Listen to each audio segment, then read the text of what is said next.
Hello everyone, and welcome back. I am right now trying to run solar extension cord for the solar panels outside, and I'm hoping I can slip it underneath. This window's in bad shape, so it's all cocked up right here, and to drill through this,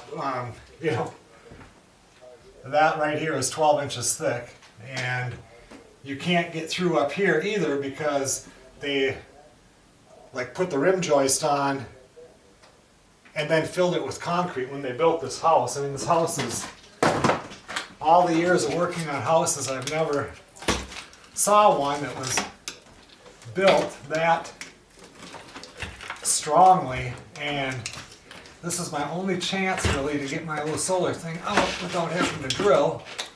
I think I can get that through there.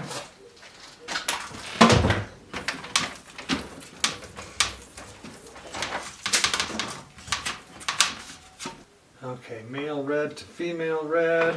This end stays down. And the reason I'm running these cables out right now is because I talked about it a little bit in the previous video. We have the Bluetti AC300 portable power station, and I've got it paired with the B300, which is also considered a power station, but it's that's a big old battery. This one doesn't have a battery in it. This one has all kinds of other stuff. And anyway, we'll talk about this more. Right now I'm just trying to get my cables run out there. It's cold out today. It was 14 this morning. It's going to go down into the single digits tonight. And there's no snow on the ground yet, so that's surprising. So that's why I'm trying to get this shot outside so I can do it when it's nice weather like this. And then we can talk a little bit about what Melissa and I would like to do with this unit.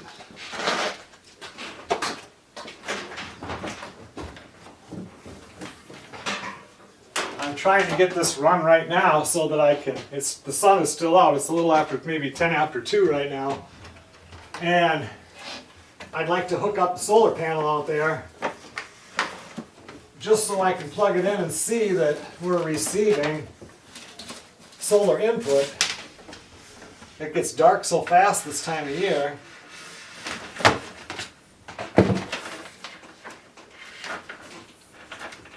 The problem with me is a project like this, I get really excited about it. I have been really excited about doing this one.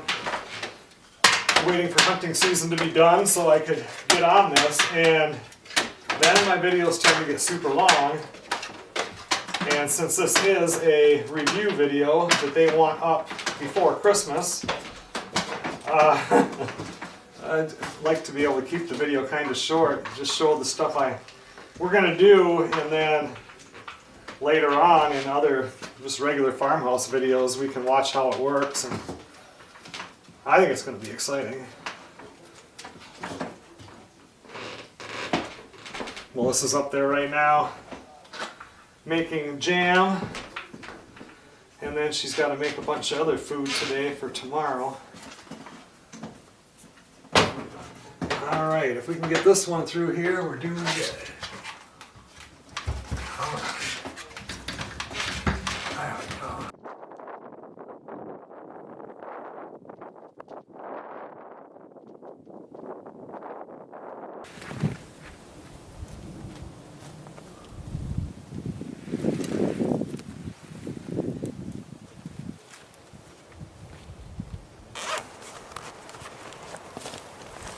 Now if I ran those wires out correctly, the wires from my Bluetti 420 watt solar panel, I do have other solar panels that I can connect to this to add more, but I just wanted to get one going to see how, just make sure that everything's connected correctly. Okay, I did it right. Red to red.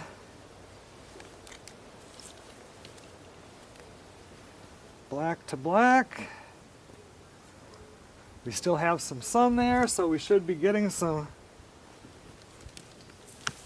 electricity being pushed in there.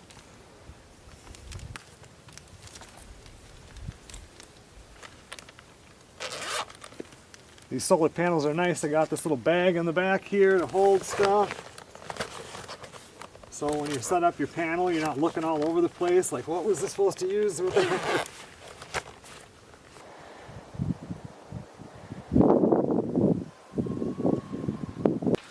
Man, that wind is chilly out there today. So, we hook this up now.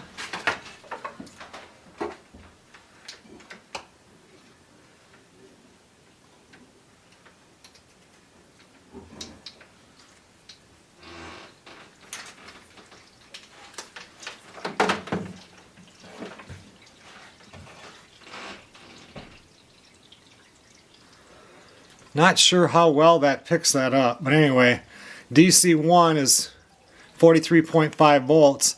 I don't know why DC2 is, oh, now it's down to 0. First I had it plugged into DC2 and then I switched it over to DC1, 43.4. So we are putting in some. Let's see, back. We're charged at 98% right now. There's no load on it whatsoever. And I don't know why it doesn't show. I see, you just got to click on it. I have another Bluetti, but it's different. This one's more complicated.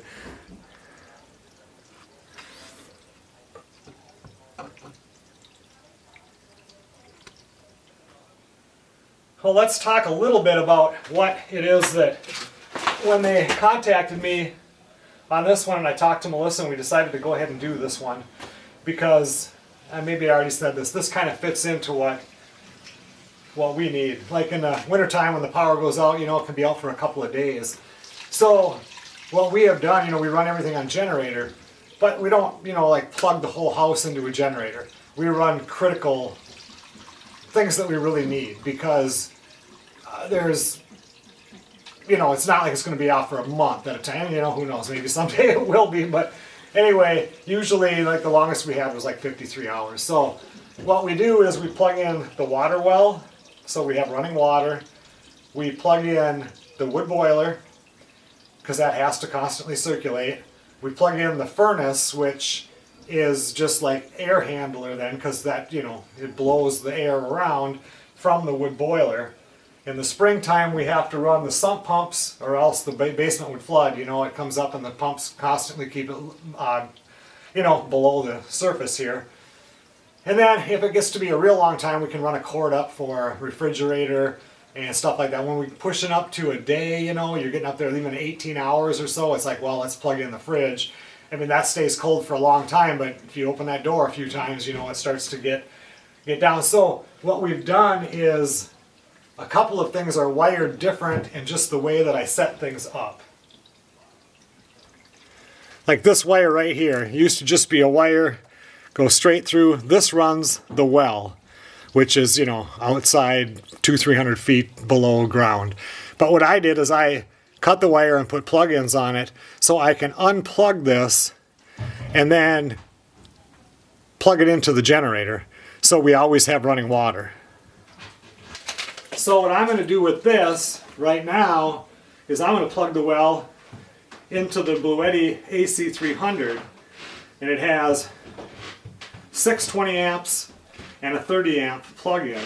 The reason I'm doing this now is because we have a 4-day weekend here, so a lot of stuff will get used more than usual in the house.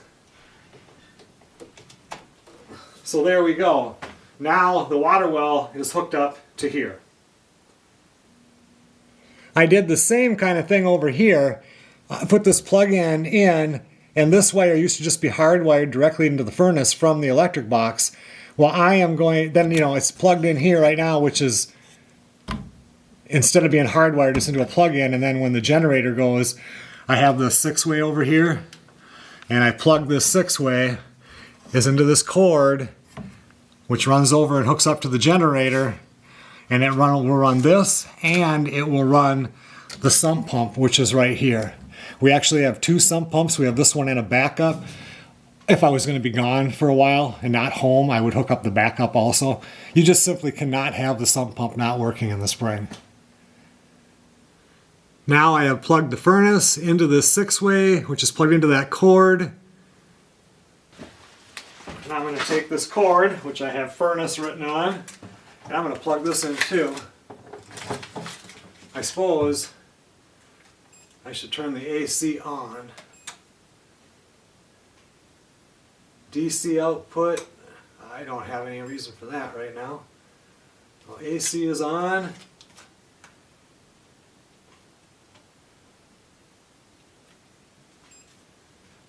Still showing 43.2 input voltage, but I don't know why it doesn't show it right here. I wonder, you know what? I have an app for this thing, and I've done other batteries before, and as far as that app goes, could never get that app to connect. With this one here, I downloaded the app, and like I'm not offline mode, there it is. I click on it, it is absolutely flawless. It immediately hooked on. Here it shows me now 98%, which is what it says. Oh, now it's showing it there too. And I'm putting in 272 watts are going in. I don't know why it shows the grid. Oh, I'm still plugged into the grid. Let's unplug it from the grid. There we go. 0 watts coming in from the grid, 273 from the solar panel. It's just awesome. It just shows you whatever. The other critical that we have is the wood boiler, which is right here. When I wired this, I made sure I left a lot of extra wire because I did not know what I would end up doing with this. I hate to unplug it. I can't see if it's on a burn cycle, but oh well. If the power goes out, it does fine.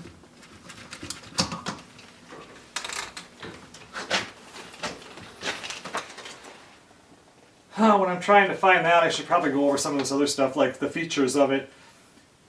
It's got the 24 volt 10 amp cigarette lighter port, 12 volt 30 amp port, LCD screen, USB-A fast charge, a regular USB-A, AC output port, 20 amp AC output port, 30 amp, wireless charging pad. Yeah, you can just put your phone. I wonder if my phone has wireless charging. I'd have to turn on the DC, wouldn't I?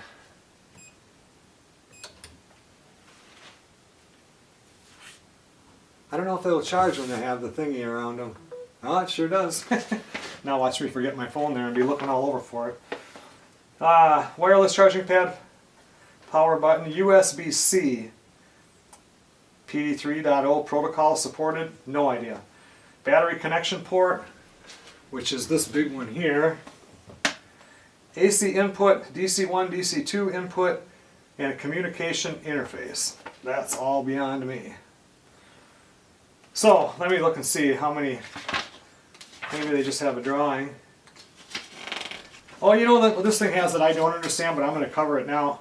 I will go through the introduction right here, read that part.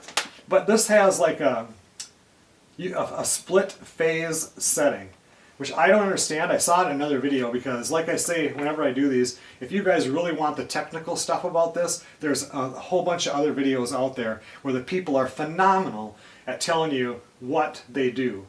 For me, when I do these videos, first I have to decide if I'm going to do them. And this one was pretty much a no-brainer because of this. This is like awesome.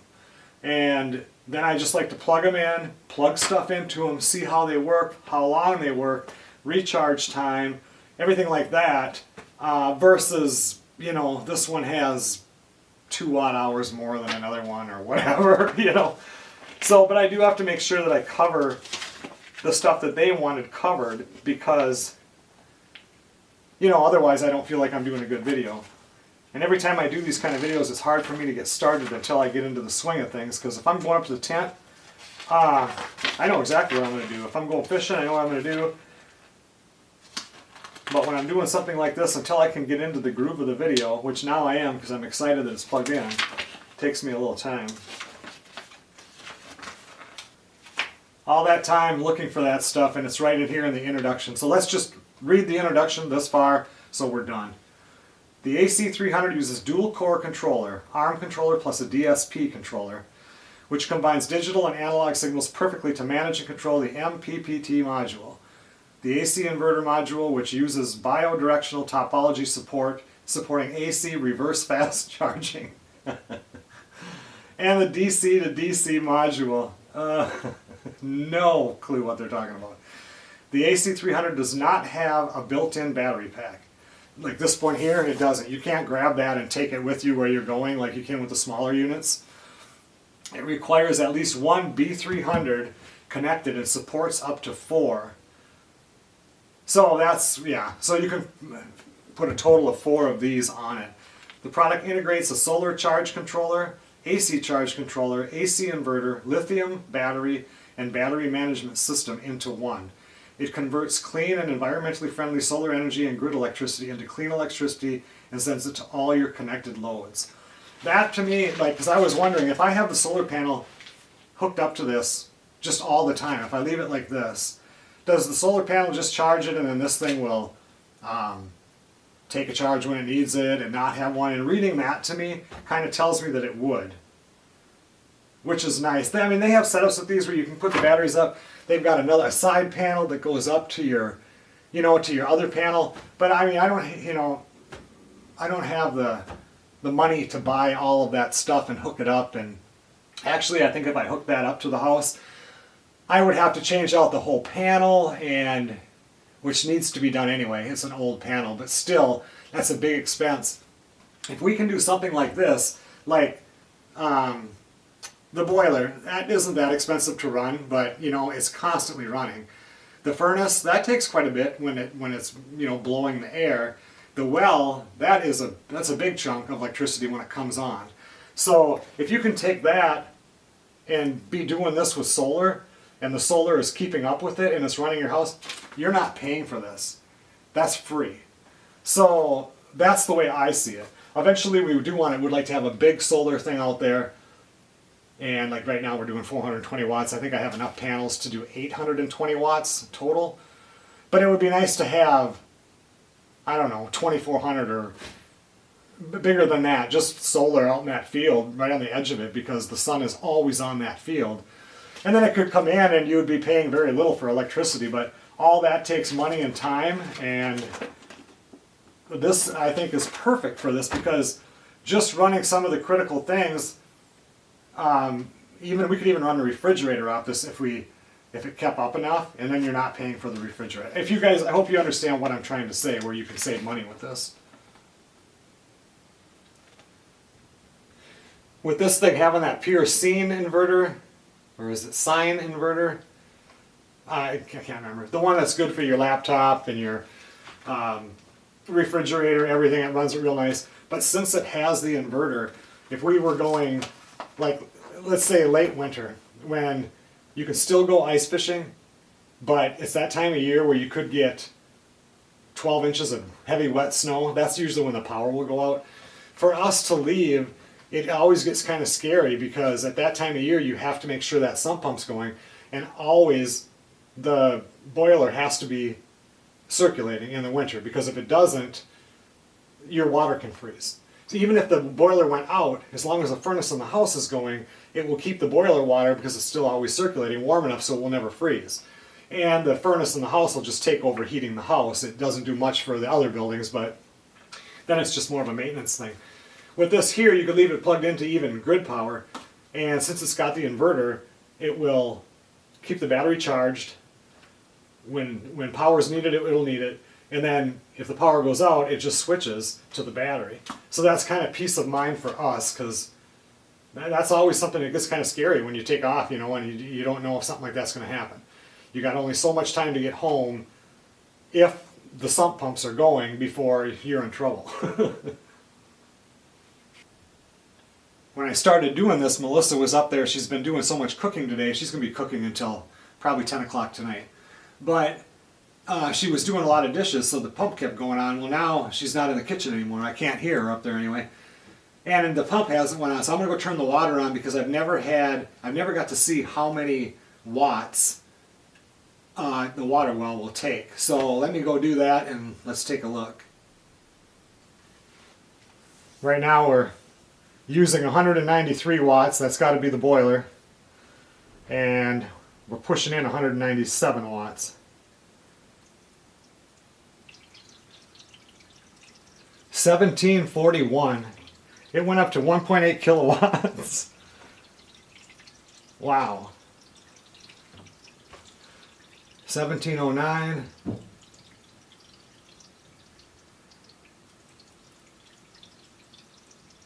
Just going to wait till it kicks back off again.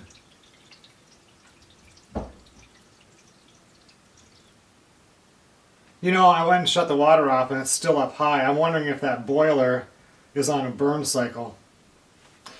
Let's go check that and see, because I mean the well should have easily shut off by now. Maybe the well doesn't take all that much and the boiler came on at the same time. Yeah, it's running a burn cycle right now. That thing takes quite a bit then. I had to go upstairs and do some stuff for a while, and I just been watching this. When the well comes on, it pulls about 1,000 watts, and when the boiler comes on, it pulls about 1,000 watts. And I'm just trying to see, it seemed like the well was on forever, but you know, I don't know if which one's on. There. Just jumped up to 1.6 kilowatts from after being at 188.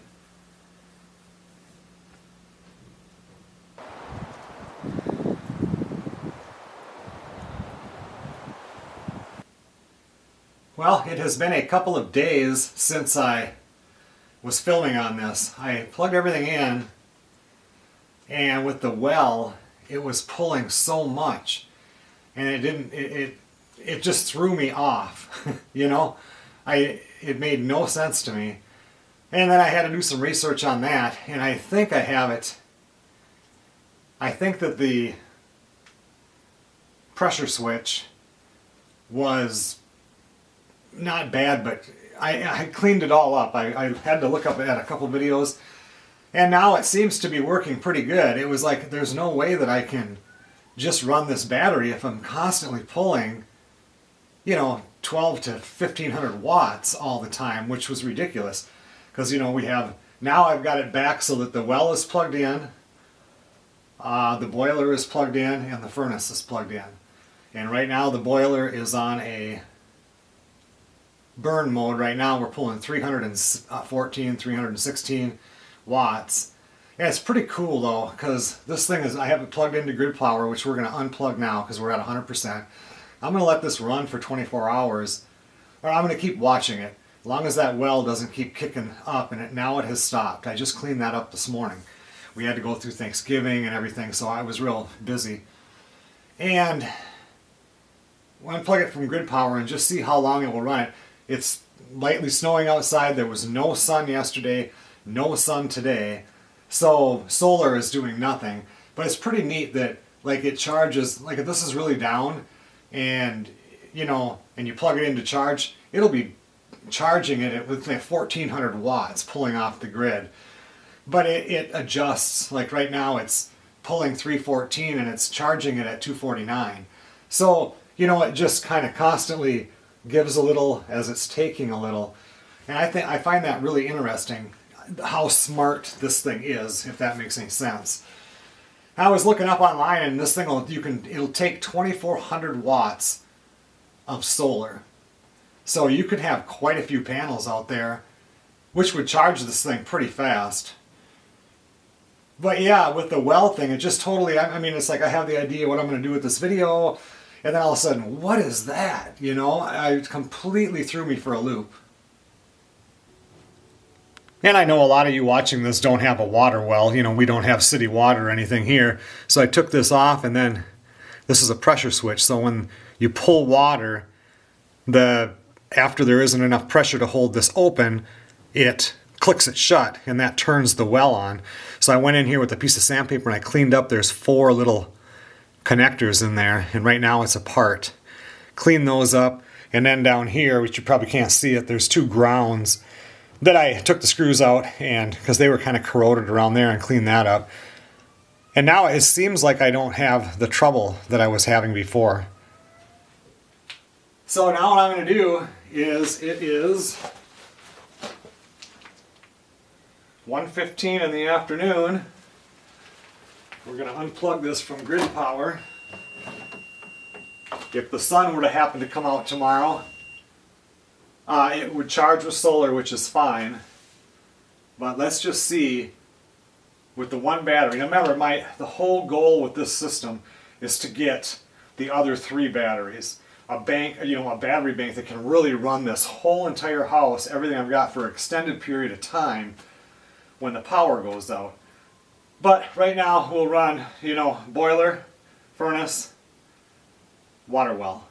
And we might tomorrow come in and plug in a refrigerator. Let's see how much that surges out of it, I would think that would be quite a bit because it's a pretty big refrigerator. 2:30 in the afternoon now. I decided to film this little part because the furnace popped on, which was running around 700.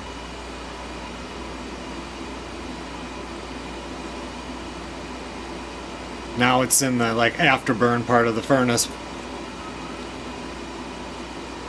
We'll just let this sit here and run for a while and see how this battery does. Furnace just shut down. Now it's getting back to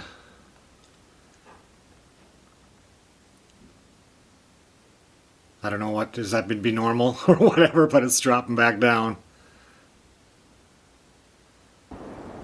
And you can see that boiler is on a burn cycle right now, so there's a fan going that's blowing the air through the fire.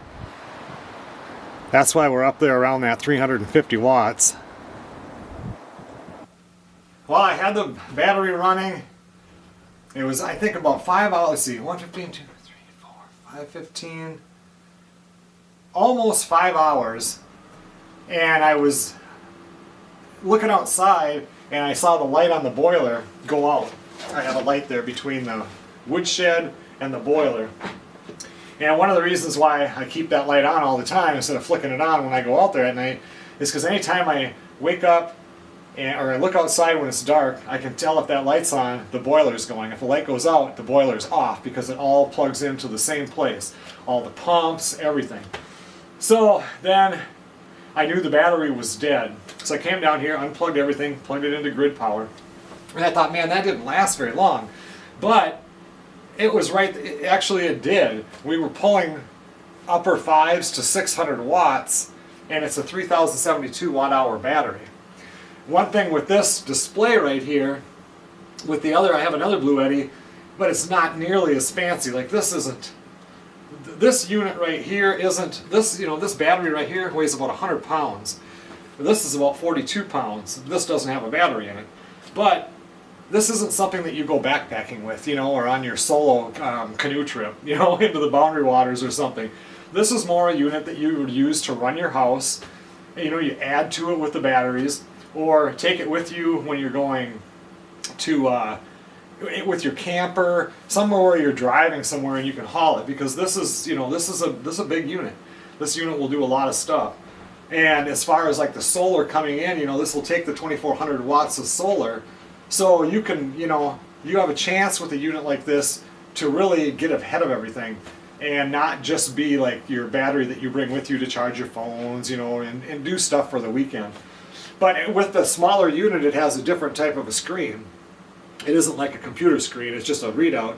And it's pretty cool, but it tells you how many hours you have left, which means nothing because if you're, it's pulling 500 watts and it has 4 hours left, if the well comes on and all of a sudden it's pulling 500 plus another 1200, you drop it down to 1 hour or whatever. But I kind of like watching that on the other one.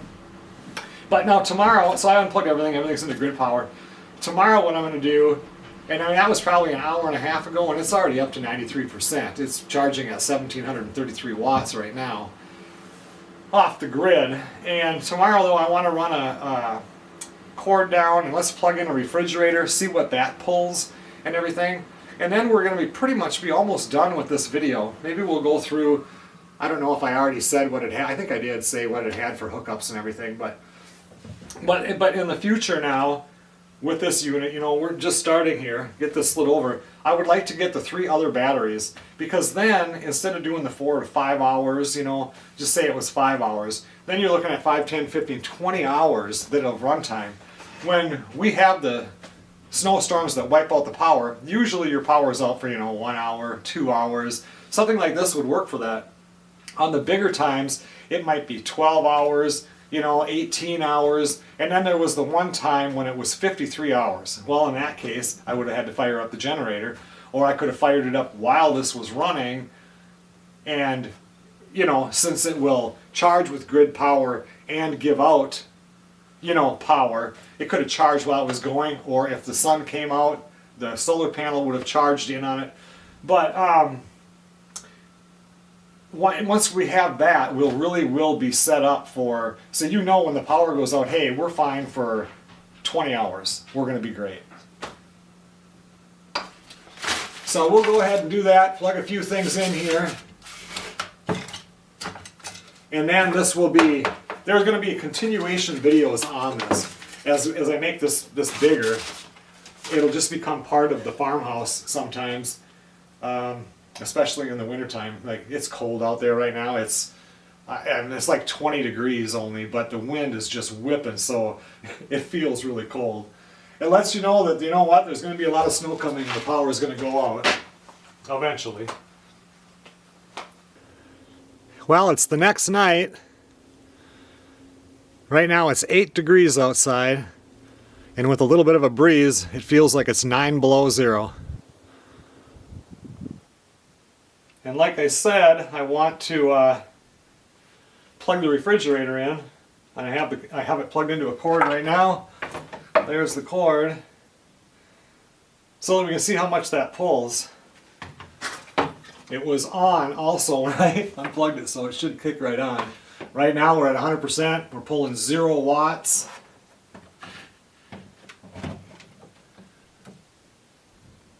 There we go.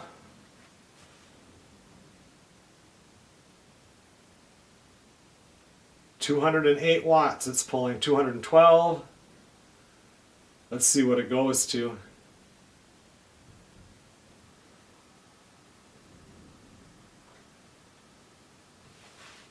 Okay, everyone. Well, thanks a lot for watching.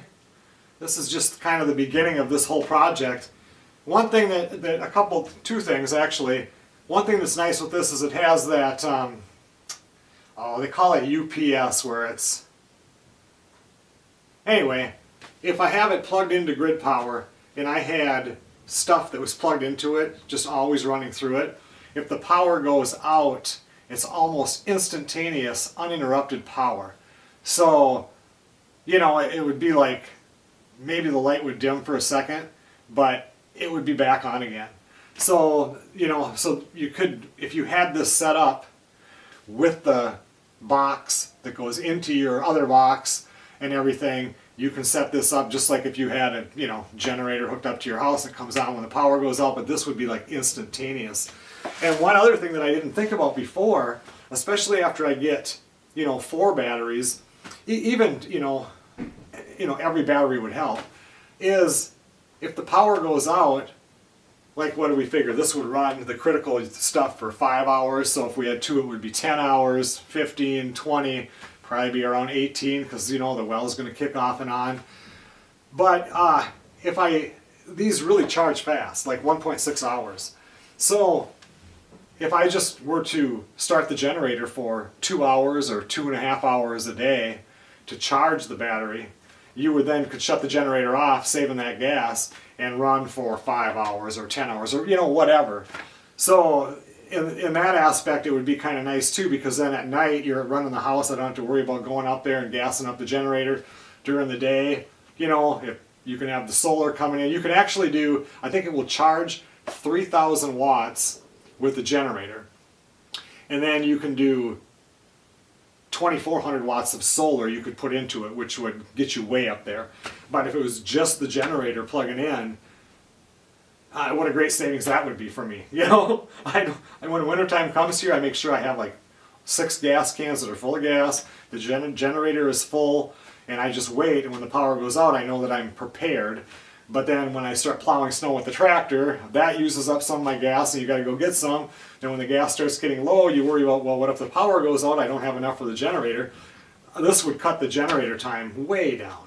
So I think that would be a pretty good deal.